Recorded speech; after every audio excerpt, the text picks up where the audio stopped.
Yung mga pangyayari sa mundo natin ngayon.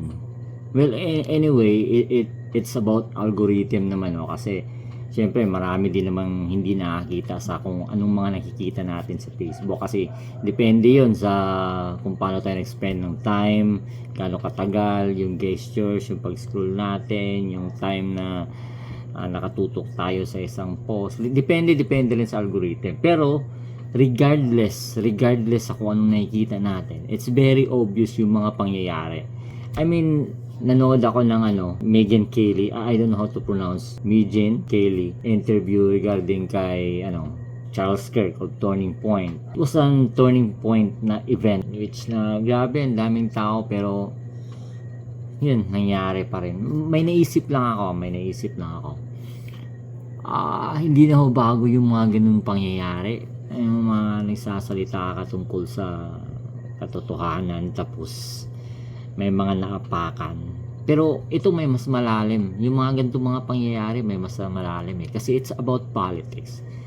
Hindi naman siguro siguro pwede din in person, na halimbawa may na-bad trip sa'yo dahil hindi niya kaya makipag-argue, nagiging irrational siya, nagagalit, nababad trip, nilalamon ng emotion, pwede ka niyang barilin, di ba? Pwede mangyari yun. Pero this one, of course, the political ties, pakinggan mo yung mga nagko-commentary dyan, nagpa-podcast. He actually was known as an activist, conservative activist. Hindi siya, although kilala siya sa man of faith, yan din yung pinapanood ko sa kanya na part.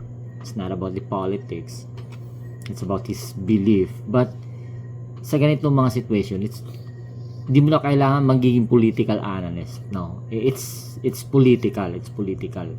Naisip ko lang yung mga ganitong pangyayari. Halimbawa, kagaya ng corruption ngayon na issue sa Pilipinas. Mahuhuli yun, di ba? Mahuhuli yung, later on, mahuhuli talaga yan, di ba? Ang tanong, yung ugat at punot dulo, anong nangyayari sa kanila?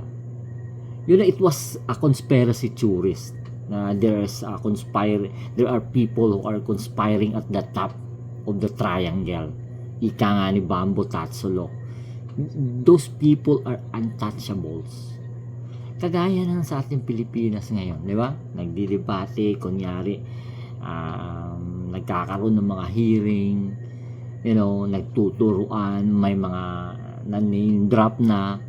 Pagkatapos nun, anong mangyayari? Di ba? Napaka-obvious nga ng mga laro di ba? Yung pattern, di nyo ba nakikita? Di ba? Dati pa yan, yung pattern na yan. Di ba? Halimbawa, nagkaroon ng matapang na tao, nagsasalita ng katotohanan, anong gagawin dyan? Paalisin yan, papasilent yan, ibabribe yan, or papalitan. Halimbawa, kagaya nung nangyayari sa kay na Honorable Marcolita. Siyempre, papalitan yun ng mga tao na pwedeng kausapin. Ayoko na sana maganto Tagal ko nang dati na ako sa mga Illuminati, New World Order, yung mga conspiracy. There are a lot of conspiracies na nagiging totoo, historically speaking. And wala na kasi tayo sa panahon ng television at radyo na kontrolado ng mga elite na gustong i-control, i-condition yung mind ng mga tao para paniniwalaan kung ano yung dominant narrative based sa kanilang propaganda. Ngayon malaya yung tao, although may censorship pa rin, pero hirap nang pigilin yung katotohanan sa mga taong gustong magsalita, di ba? So yung point ko lang is, huwag na tayong umasa na magkakaroon pa ng peace yung mundo natin. Now we are doomed, we are in the dark days. So yung nakikita ko dito na point is, yung titingnan ko na lang is yung faith ni Charlie Kirk. Kasi yun din naman yung mga kadalasan pinapakinggan ko, diba? He's a man of faith. He believes in the scripture. He believed in the revelation of God about sa kung ano yung katotohanan, anong patutunguhan, saan tayo nag-umpisa. Ganyan din naman yung ini-explore ng science philosophy, di ba? Sa spiritual We are to answer the question kung saan tayo nanggaling, bakit tayo nandito, anong purpose natin, saan tayo patutungo. So, para sa akin, yung kanta, tama yun eh. Diba? Kung napakinggan nyo yun, this world is not my home. This world is not our home. And I don't see hope in science. There are discoveries promising, no, changing behavior, conditioning the mind, changing the mindset, healthy living to provide, wala rin yan, wala rin patutunguhan. Philosophically speaking, wala, bunga lang din ng mga opinion na na-observe sa atin, na influence ng mga ideas na nauna. Walang patutunguhan, walang hope dito sa mundo natin. We are to live in our own, based on our faith. Kaya for those people, no, depende sa inyo. Para sa akin lang, I believe in our Creator. He revealed his character, his love and mercy in nature and in revelation, based on what is written, no? Based sa kung anong naisulat, no, sa scripture. And here we can only find hope that in the end, our Creator will restore everything in its order. Kasi all of these things, no, na we are messed up. It's because of the entrance of sin through disobedience. Kaso lang, iba yung nakikita ng tao, di ba? There was a time 1,260 years na merong dominant power, religious power na nangyari. At yun yung nakita ng mga tao na kaya pangit yung or galit sila sa religion kasi it's oppressive. Actually, hindi naman yun yung basihan sana. Yung pagbabasihan sana is yung those persons who are truly converted after reading the scripture and they live what they have studied and read. Kaya sa corruption, wala kayong umasa. Masosolve man yan, yung mga nangyayari ngayon, yung mga hindi maganda. Mas lalo pa rin. Nasa comment section, ilalagay ko na lang yung mga pinagbabasihan natin. Mas lalo pang magiging worse yung panahon natin. Have you observed sa paligid natin?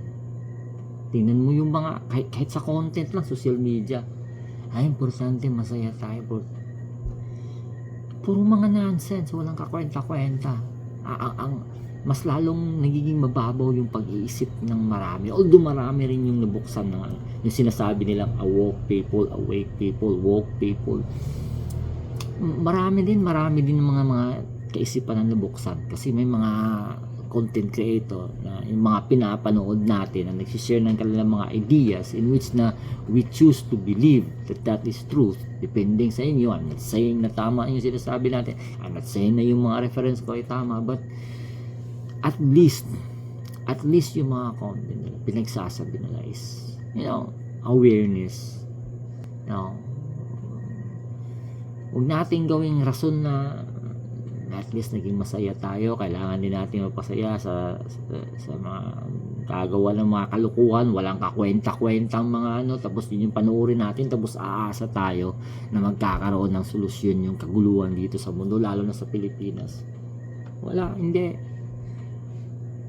Ay nako. Okay, pakipollow lang ng page natin o yung account natin kung saan nyo ito nakikita, or nasa comment section may mga dagdag informasyon dyan. Talagang gusto natin makakontribute, no? Kahit man lang sa konting pagbabago within ourselves, kasi yung bansa natin, yung mundo, hindi na marirepair yun. Nakasulat na yun. Nasa comment section ko lang ilalagay mga reference para kayo mismo magbasa. Wala nang pag-asa. This world is not our home. This world is not our home. No, kaya Charlie Kirk, although I did not mean to say na I agree lahat ng mga sinasabi niya sa mga naririnig to, but there are a lot of things that I agree on him. The creation, the creator, the 6 literal days of creation, keeping of the Sabbath, and a holy hope and salvation through the man, Son of God, Jesus Christ. I believe on those things. Same sa kanyang paniniwala. Wala. Maraming mga pangyayaring ganyan. Nagiging trending lang yan kasi pinifeed ng algorithm, pinopost natin. Pero marami mga ganyan mga pangyayari. Ika nga ni Solomon, there's nothing new under the sun. Kaya, yun na muna sa kayan. Follow nyo lang. Marami tayong mga pag-uusapang bagay. May mga pages din ako, mga channel, nasa comment section. May maniniwala sa atin, 1, 2, 3 goods na yun. Although nagbebenta ako, i-check na lang din sa ibang pages ko. Maraming salamat. Shoutout sa inyong lahat. Peace sa inyong lahat. And, the truth shall set you free. Blessings. God bless everyone. Thank you for watching.